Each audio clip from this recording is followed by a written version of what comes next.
బావ కళ్ళల్లో ఆనందం కోసమే చంపేశా అంటూ గతంలో ఓ హత్య కేసు నిందితుడు చెప్పిన మాటలు తెగ వైరల్ అయిన సంగతి తెలిసిందే. తాజాగా సూర్యాపేటలో యువకుడి పరువు హత్య కేసులోనూ అలాంటి కోణమే వెలుగులోకి వచ్చింది.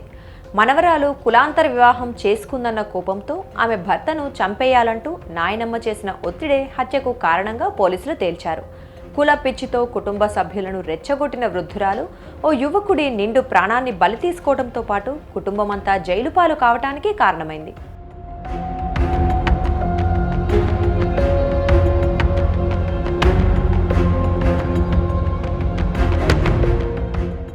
పోలీసుల కథనం ప్రకారం సూర్యాపేట జిల్లా కేంద్రంలోని మామిళ్లగడ్డకు చెందిన వడ్లకొండ కృష్ణ బి ఫార్మసీ చదువుతూ మధ్యలో ఆపేశాడు. పిల్లలమర్రి ప్రాంతానికి చెందిన కోట్ల నవీన్ అనే వ్యక్తి తమ ప్రాంతంలో నాయకుడిగా ఎదగాలనే లక్ష్యంతో అనుచరులను పెంచుకుంటూ కృష్ణతో స్నేహం పెంచుకున్నాడు. అతన్ని నవీన్ తరచూ తన ఇంటికి తీసుకెళ్లేవాడు. ఈ క్రమంలోనే నవీన్ చెల్లెలు భార్గవితో కృష్ణకు పరిచయం ఏర్పడి ప్రేమగా మారింది. తన ప్రేమకు కులం అడ్డొస్తుందన్న కారణంతో భార్గవి ఇంటి నుంచి వెళ్లిపోయి 6 నెలల క్రితం కృష్ణను పెళ్లి చేసుకుంది. అప్పటి నుంచి ఆమె కుటుంబ సభ్యులు కృష్ణను బెదిరింపులకు గురిచేసేవారు. ముఖ్యంగా భార్గవి నాయనమ్మ బుచ్చమ్మ వారి పెళ్లిని అందరికంటే తీవ్రంగా వ్యతిరేకిస్తూ వచ్చింది. తన మనవరాలు వేరే కులం వాడిని పెళ్లి చేసుకుని కుటుంబ పరువు తీసిందంటూ మండిపడేది.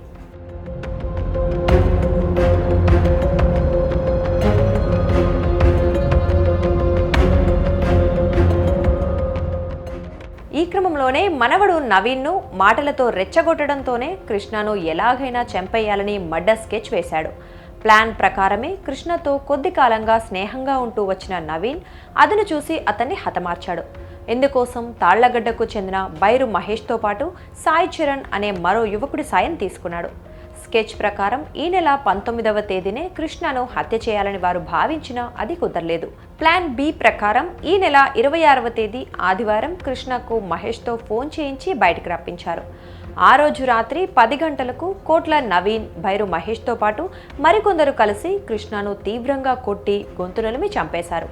వారి దెబ్బలకు మొహం ఛిద్రమై పక్కటెముకలు విరిగిపోవడంతో కృష్ణ అక్కడికక్కడే ప్రాణాలు కోల్పోయాడు.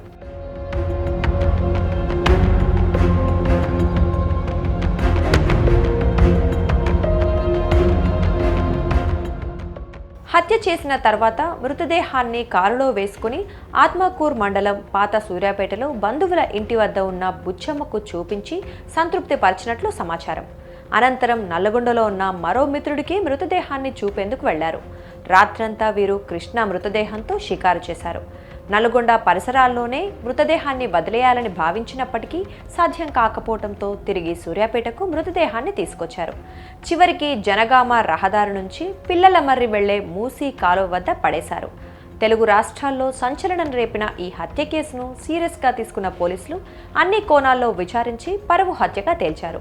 ఎఫ్ఐఆర్లో A1గా కోట్ల నవీన్, A2గా బైరు మహేష్, A3గా కోట్ల వంశీ, A4గా బుచ్చమ్మ, A5గా సైదులు, A6గా సాయి చరణ్లను పేర్కొంటూ 6 నిందితులను అరెస్ట్ చేసి రిమాండ్కు తరలించారు.